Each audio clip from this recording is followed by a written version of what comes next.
الحمد لله وحده والصلاة والسلام على من لا نبي بعده أما بعد فقد قال الله تعالى في القرآن المجيد والفرقان الحميد قل هو الله أحد الله الصمد لم يولد ولم يكن له كفوا أحد. وقال الله تعالى في مقام آخر لو كان فيهما آلهة إلا الله لفسدتا. صدق الله العظيم وصدق رسوله النبي الكريم الأمين الرؤوف الرحيم. إن الله وملائكته يصلون على النبي يا أيها الذين آمنوا صلوا عليه وسلموا تسليما. اللهم صل على سيدنا ومولانا محمد وعلى آل سيدنا ومولانا محمد وبارك وسلم عليه. رب اشرح لي صدري ويسر لي أمري واحلل عقدة من لساني يفقه قولي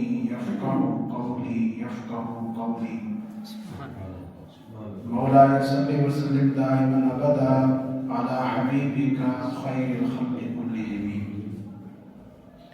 حمد و صلات کے بعد اللہ رب العزت کی بارگاہ بے پناہ میں کروڑاں بار شکر ہے کہ اس نے آج ایک اور جمعۃ المبارک کی ہمیں سعادت عطا فرمائی. آج کی گفتگو کا موضوع ہے عقیدہ توحید.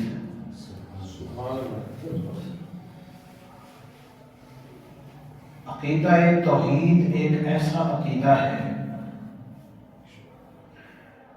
کہ انبیاء کرام علیہ السلام میں سے ہر نبی ان کی تبلیغ کا مرکزی جو نقطہ تھا، جو مرکزی رکن تھا، وہ عقیدہ توحید تھا. تمام انبیاء اسی عقیدے کی تبلیغ اور ترویج کرتے رہے. حضرت آدم علیہ السلام سے لے کر خاتم الانبیاء احمد مجتبی محمد مصطفیٰ صلی اللہ علیہ وسلم تک تمام انبیاء و رسول کا یہ مشترکہ تبلیغی نقطہ تھا.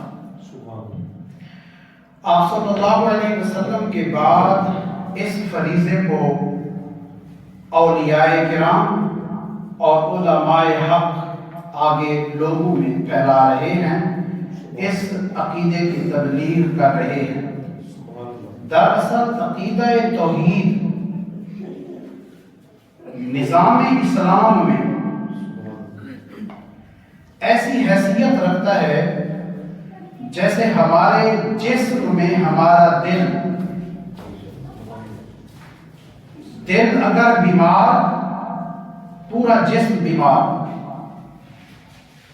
اگر دل درست ہے تو باقی جسم بھی درست ہے، ورنہ دل کے بغیر یہ جسم مردہ ہے، اس کی کوئی حیثیت نہیں ہے. اسی طرح اگر عقیدہ توحید کمزور ہے تو نظام اسلام، باقی ارکان، باقی معاملات، باقی عبادات بھی کمزور شمار ہوتی ہیں. اور اگر عقیدہ توحید میں کوئی کمزوری نہیں ہے تو پھر باقی جو کمزوریاں ہیں ان کے معاف ہونے کی امید ہے.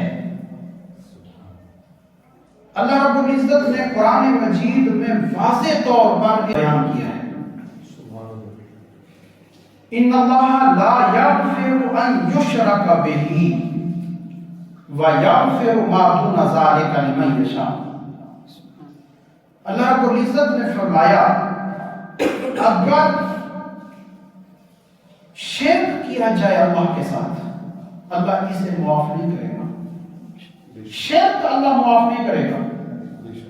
شرک سے کم جو گناہ ہوگا اللہ چاہے گا، جس کو چاہے گا معاف کر دے گا۔ یعنی شرک معاف ہے ہی نہیں، مہر لگ دے، پکی بات ہو گئی۔ شرک تو معاف ہے ہی نہیں۔ شرک سے کم درجے کا بے شک جتنا بڑا بے گناہ ہو، اگر اللہ چاہے گا تو اس گناہ کو معاف فرما دے گا۔ دو ٹوک بات ہے، کسی طرح کا کوئی ابہام نہیں ہے۔ جب یہ بات آپ نے سمجھ لی تو یہ سمجھنا بھی ضروری ہے کہ بھئی شرک ہے کیا چیز۔ توحید پر ہم قائم رہ کیسے سکتے ہیں؟ ہم اس عقیدے کو درست سمت میں رکھ کیسے سکتے ہیں؟ تو سنیے، عقیدہ توحید دو چیزوں کے ساتھ جڑا ہوا ہے، اللہ کی ذات اور اللہ کی صفات کے ساتھ۔ اللہ کی ذات کے ساتھ شرک کرنا یہ بھی مشرک بنا دیتا ہے، اللہ کی صفات میں شرک کرنا بھی مشرک بنا دیتا ہے۔ اللہ کی ذات میں شرک کا مطلب ہے کہ کوئی اللہ جیسا تصور کرے، کہ ایک اور اللہ بھی ہے، وہ کسی شکل میں آپ تصور کر لیں، پیر کی شکل میں، نبی کی شکل میں، بت کی شکل میں۔ نبی کی شکل میں بھی عیسائیوں نے عیسیٰ علیہ السلام کو اللہ کہا، بتوں کی عبادت کرنے والے بھی آپ جانتے ہیں، اور پیروں کے سامنے سجدہ کرنے والوں کو بھی آپ جانتے ہیں۔ یہ ہر طرح کا شرک پایا جا رہا ہے اس کائنات میں۔ صحیح نظریہ کیا ہے؟ صحیح نظریہ یہ ہے کہ اللہ کے علاوہ سجدے کا کوئی لائق نہیں، کسی کے سامنے سجدہ جائز، اللہ کے ساتھ کوئی اور معبود، کوئی اور اللہ، نظام کائنات چلانے والا کوئی اور نہیں، صرف اللہ ہے، وہ اپنی ذات میں یکتا ہے، وہ وحدہ لا شریک ہے۔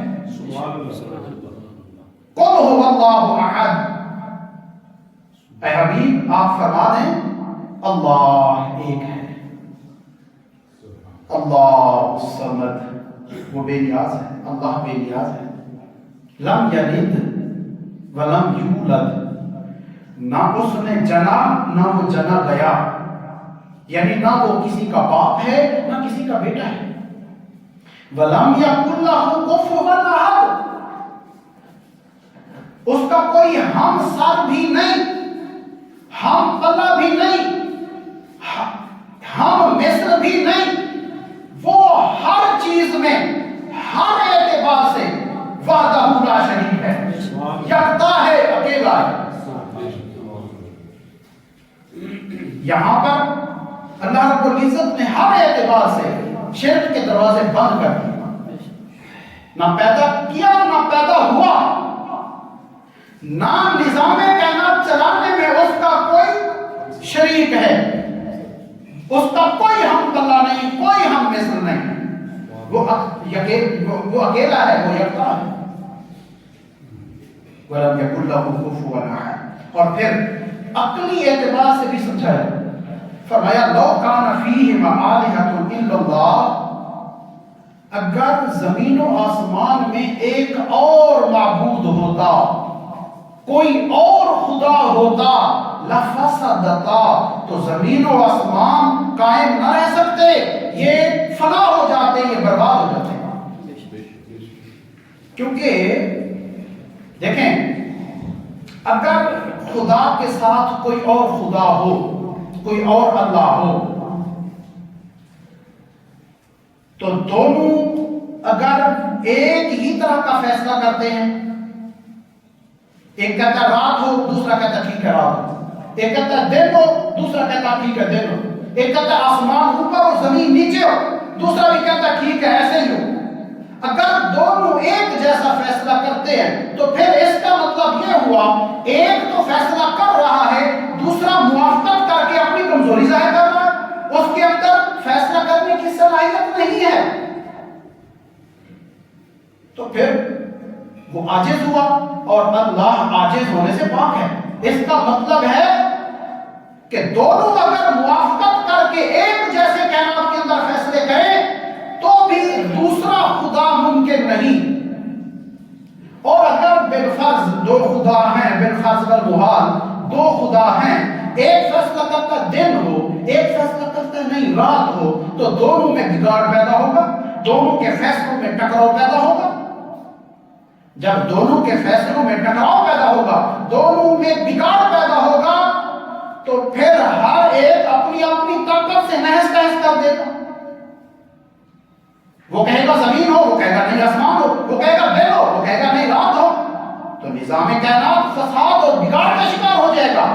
اس لیے فرمایا اگر زمین و آسمان میں دو خدا ہوتے، دو معبود ہوتے، دو اللہ ہوتے، تو زمین و آسمان میں بگاڑ پیدا ہو جاتا۔ زمین و آسمان کا اپنی اپنی جگہ پر قائم رہنا اور ان میں بگاڑ کا پیدا نہ ہونا اس بات کی دلیل ہے کہ اللہ کے ساتھ کوئی اور شریک نہیں ہے، اللہ واحد ہے، وہ یکتا ہے۔ لہذا اللہ رب العزت نے نقلی دلیل سے بھی ہمیں سمجھا دیا اور عقلی دلیل سے بھی سمجھا دیا کہ عقل بھی اس بات کو قطعاً ماننے کے لیے تیار، کوئی عقل مند شخص بھی اس کو ماننے کے لیے تیار نہیں ہے۔ اللہ کی ذات میں کوئی شریک نہیں ہے۔ دوسرا مسئلہ اللہ کی صفات، اللہ کی صفات میں بھی کوئی شریک، وہ اپنی صفات میں بھی یکتا ہے۔ جو جو اس کی صفت ہے، اس کی صفت جیسی کسی شخص کی، کسی بندے کی، کسی انسان کی صفت نہیں۔ یہاں پر ایک بحث ہے حقیقی صفت کی اور مجازی صفت کی۔ دیکھیں اس وقت میرے مخاطب جو لوگ ہیں وہ بلاغت کے جاننے والے نہیں ہیں، میں حقیقی اور مجازی کی تعریف میں اسناد الفعل الی ما هو له عند المتکلم فی الظاہر اس طرف نہیں جاؤں گا، یا پھر مجاز کی تعریف کرتے ہوئے میں یوں نہیں کہوں گا اسناد الفعل الی ملابس غیر ما هو له، اس تعریف کی طرف نہیں جاؤں گا۔ میں آپ کے فہم کے مطابق، آپ کے علم کے مطابق حقیقی اور مجازی کی وضاحت کرنے کی کوشش کروں گا کہ حقیقی کیا ہوتی ہے، مجازی کیا ہوتی ہے۔ میرا خیال ہے، امید کرتا ہوں کہ میں اس بات کو واضح کر سکوں گا اور پھر آپ کو آج کے بعد اس مسئلے کے حوالے سے پریشانی نہیں ہوگی۔ دیکھیں اللہ معاف کرنے والا ہے، اس کی صفت ہے، وہ عفو، وہ رؤوف، وہ رحیم، معاف کرنے والا ہے، وہ مہربان ہے، وہ رحیم ہے، وہ پالنے والا ہے، وہ مالک ہے، یہ اس کی صفات ہے۔ ہم آپس میں یہ کہتے نہیں کہتے کہ فلاں بندے نے میرے ساتھ زیادتی کی اور مجھ سے معافی مانگی تو میں نے اسے معاف کر دیا،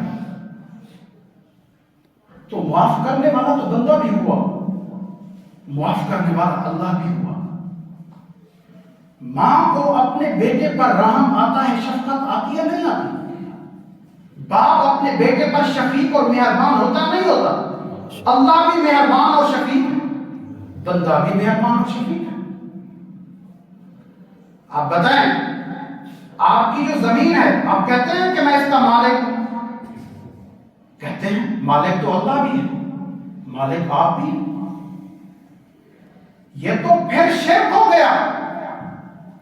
مالک آپ بھی، مالک اللہ بھی، رحیم آپ بھی، رحیم اللہ بھی، کریم آپ بھی، کریم اللہ بھی، معاف کرنے والے آپ بھی، معاف کرنے والا اللہ بھی. حالانکہ اللہ کی صفات میں کوئی شریک نہیں ہے. جو شخص اللہ کی صفات میں شریک ٹھہرائے وہ مشرک قرار پاتا ہے اور اس کی کوئی بخشش نہیں ہے. یہ اللہ کا وعدہ ہے، یہ اللہ کا فرمان ہے، یہ حکم ہے. تو پھر یہ بھی شرک ہے. تو جب تک آپ اس حقیقت کو سمجھیں گے نہیں، تب تک آپ اس مسئلے میں الجھے رہیں گے یا پھر آپ کو الجھایا جائے گا. دیکھیں یہاں پر فرق ہے حقیقی کا اور مجازی کا. میں نے آپ کو بتایا کہ حقیقی اور مجازی کی تعریفوں کی طرف میں نہیں جاتا، آپ کے فہم کے مطابق سمجھانے کی کوشش کرتا ہوں. حقیقی کا مطلب ہے اللہ مالک ہے لیکن اسے کسی نے مالک بنایا نہیں. وہ کسی کے چاہنے یا نہ چاہنے کا محتاج نہیں ہے. آپ چاہیں نہ چاہیں وہ ہر چیز کا مالک ہے.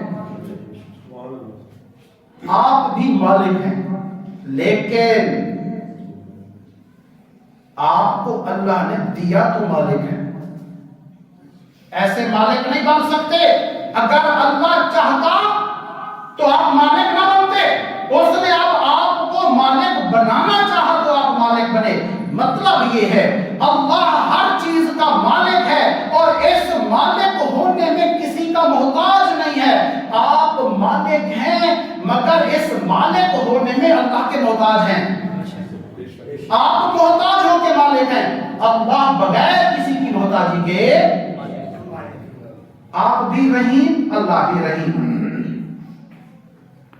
مگر اس کا رحیم ہونا ذاتی ہے. وہ کسی کا محتاج نہیں ہے، اس کے اندر کسی نے رحم رکھا نہیں ہے.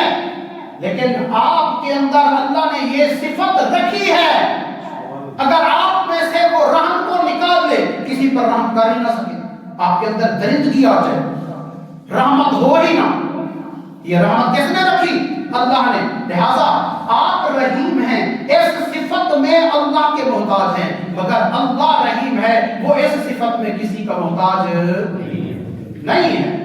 وہ رؤوف ہے، بندہ بھی رؤوف ہے. وہ رحیم ہے، بندہ بھی رحیم ہے، مگر اس کے رؤوف ہونے میں ذاتی اعتبار ہے اور آپ کے رؤوف اور رحیم ہونے میں عطائی اعتبار ہے. یہ حقیقی اور مجازی کا فرق جب آپ رکھیں گے تو پھر آپ معاشرے میں اس چیز کو بیلنس کر پائیں گے، ورنہ تو آپ پریشان ہو جائیں گے. دیکھیں دین سکھانے میں آپ کی مدد کر رہا ہوں نہیں کر رہا ہوں. مددگار اللہ بھی ہے، مددگار میں بھی ہوں.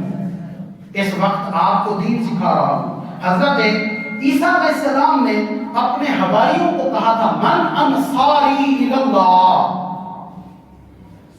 اللہ کی طرف میری مدد کون کرتا ہے؟ میرا ناصر کون بنتا ہے؟ ناصر تو اللہ ہے، مددگار تو اللہ ہے. پھر یہ بندہ مددگار کیسے بنا؟ بھائی سمجھیے میں آپ کا مددگار ہوں، مگر یہ شرک اس وجہ سے نہیں ہے کیونکہ میرا مددگار ہونا اللہ کا محتاج ہے. یہ اللہ کی محتاجی سے ہے. مجھے اللہ دین کا علم دیتا ہی نہ، میں آپ کو سکھاتا ہی نہ. اس نے مجھے دیا، اس نے مجھے استطاعت دی، اس نے مجھے یہ موقع دیا، اس نے آپ کو یہاں آ کے بیٹھنے کی توفیق دی، میں آپ کو سکھا رہا ہوں. یہ سارے عوامل اللہ کی طرف سے ہوئے. اس نے تو مجھے ماحول بنا کے دے دیا، یہ سب کچھ مجھے دے دیا اور پھر میں یہاں کھڑا ہوا اس کی توفیق سے تو آپ کی مدد کر رہا ہوں. تو میرا مدد کرنا اس کی مدد کا محتاج ہے. لیکن وہ جب کسی کی مدد کرتا ہے وہ کسی کا محتاج نہیں. بندہ چاہے نہ چاہے، وہ کسی کو نفع دینا چاہے کوئی نفع روک نہیں سکتا. وہ کسی کو نقصان دینا چاہے، کوئی بڑے سے بڑا انسان نقصان کو روک سکتا نہیں، وہ جو چاہے وہی ہوتا ہے، اس کے چاہنے سے سب کچھ ہوتا ہے اور اس کے نہ چاہنے سے کچھ بھی نہیں ہوتا۔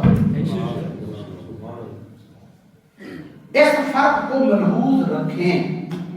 اب جب آپ نے اس فرق کو ملحوظ رکھ لیا، جب اس فرق کو آپ نے سمجھ لیا کہ بھائی ہم اگر کسی سے مدد کی درخواست کرتے ہیں، ہم کسی کو کہتے ہیں کہ میں آپ پر رحم کر رہا ہوں، میں آپ پر شفقت کر رہا ہوں، میں آپ پر مہربانی کر رہا ہوں، تو یہ مجازی اعتبار سے ہوتا ہے، حقیقی اعتبار سے نہیں ہوتا۔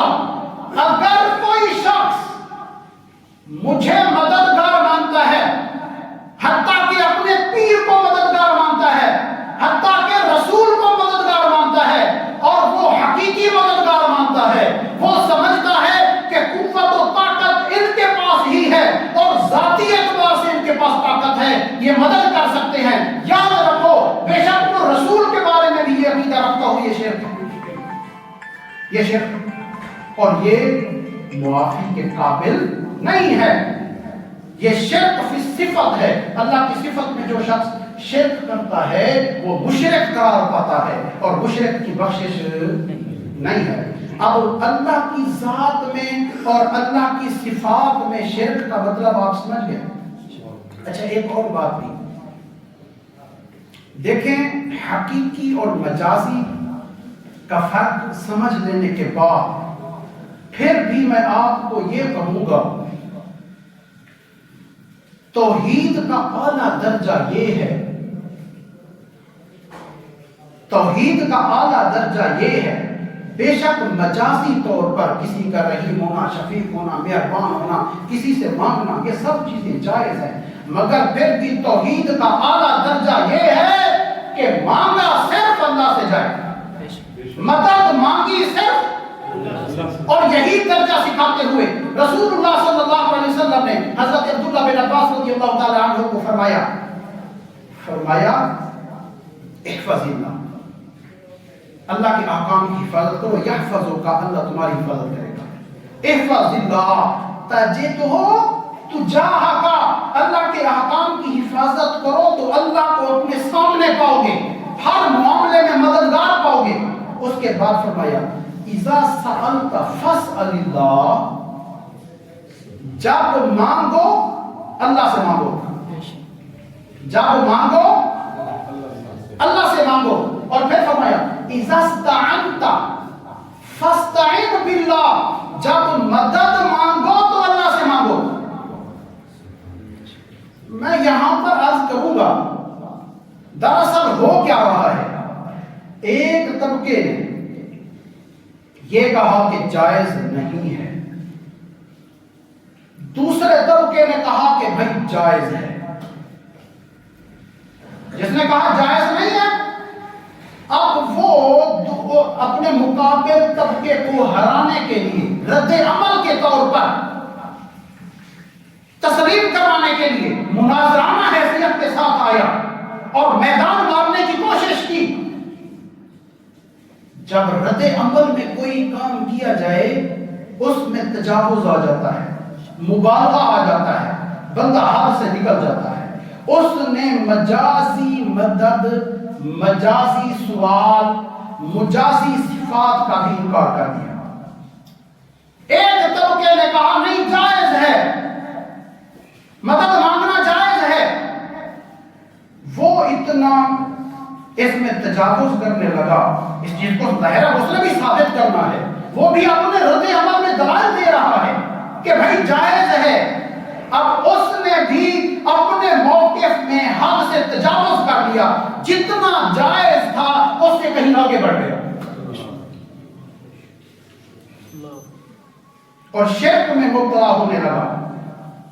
لہذا فرق کو ملحوظ رکھیں، حقیقت کو پہچانیں، حق کو جانیں، حق کا ساتھ دیں، نہ اس طبقے سے ہمیں کوئی سروکار، نہ اس طبقے سے ہمیں کوئی سروکار، بھائی جو حق ہے ہم اسے مانیں گے، ہم کسی کے محتاج نہیں ہیں، جو قرآن اور سنت کہتے ہیں ہم وہی مانیں گے، جو اللہ کے رسول کا فرمان ہے ہم وہی مانیں گے۔ جتنا حد جائز ہے ہم اس حد تک رہیں گے، اور جس کے بعد حد ختم ہم اس سے آگے نہیں جائیں گے۔ اور یاد رکھیے رسول اللہ کیا نصیحت فرما رہے ہیں حضرت عبداللہ بن عباس کو کہ جب مدد طلب کرو تو اللہ سے طلب کرو۔ اس کے بعد پھر فرمایا اگر سارے لوگ جمع ہو جائیں تمہیں نفع دینا چاہیں، سارے لوگ مل کے، روئے زمین کے سارے لوگ مل کے تمہیں ذرہ برابر بھی نفع نہیں دے سکتے، صرف اتنا نفع تمہیں پہنچے گا جتنا اللہ نے تمہارے لیے مقدر کیا ہے، اور اگر سارے لوگ مل کے تمہیں نقصان دینا چاہیں تو ذرہ برابر بھی نقصان نہیں دے سکتے،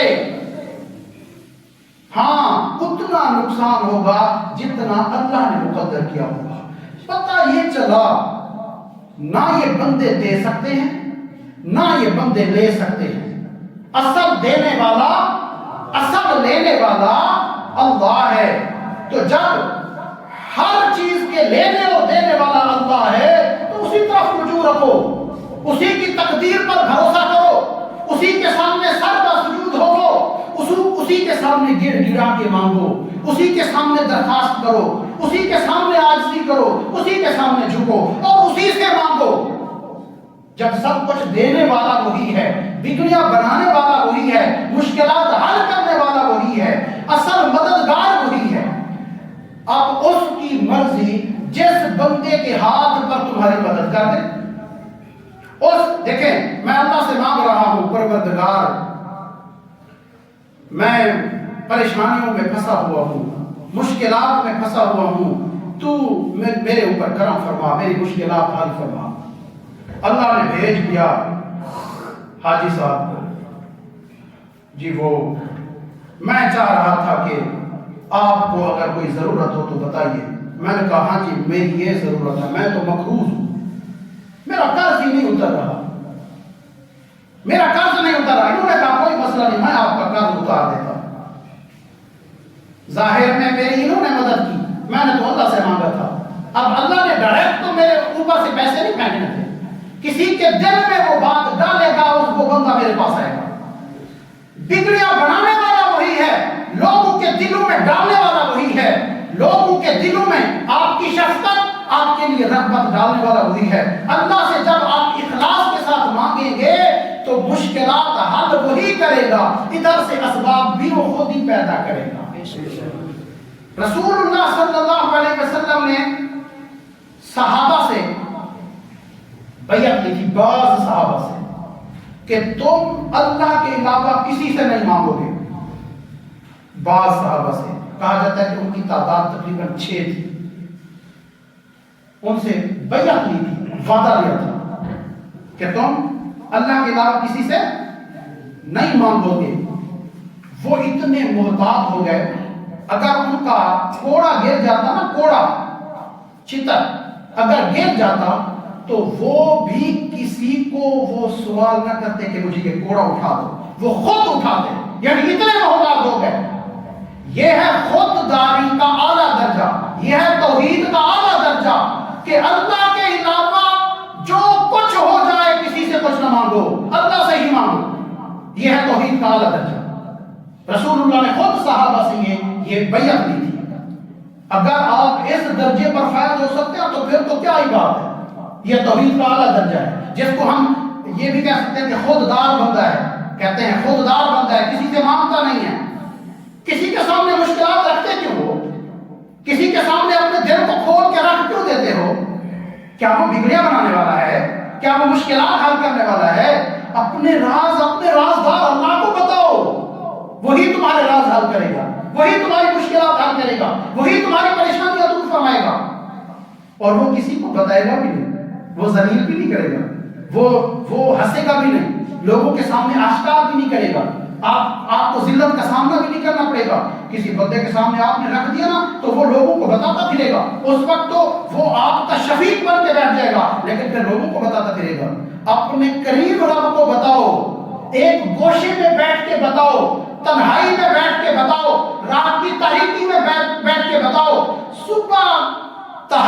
کے ٹائم اٹھ کے جب ہر کوئی سو رہا ہو اس وقت اپنے رب کو بتاؤ کہ پروردگار میں اس مشکل میں پھنسا ہوں تو میری مشکل حل کر. پھر دیکھو کہ ہوتا یا نہیں ہوتا. ہمارے ہاں ہوتا کیا ہے؟ نماز پڑھی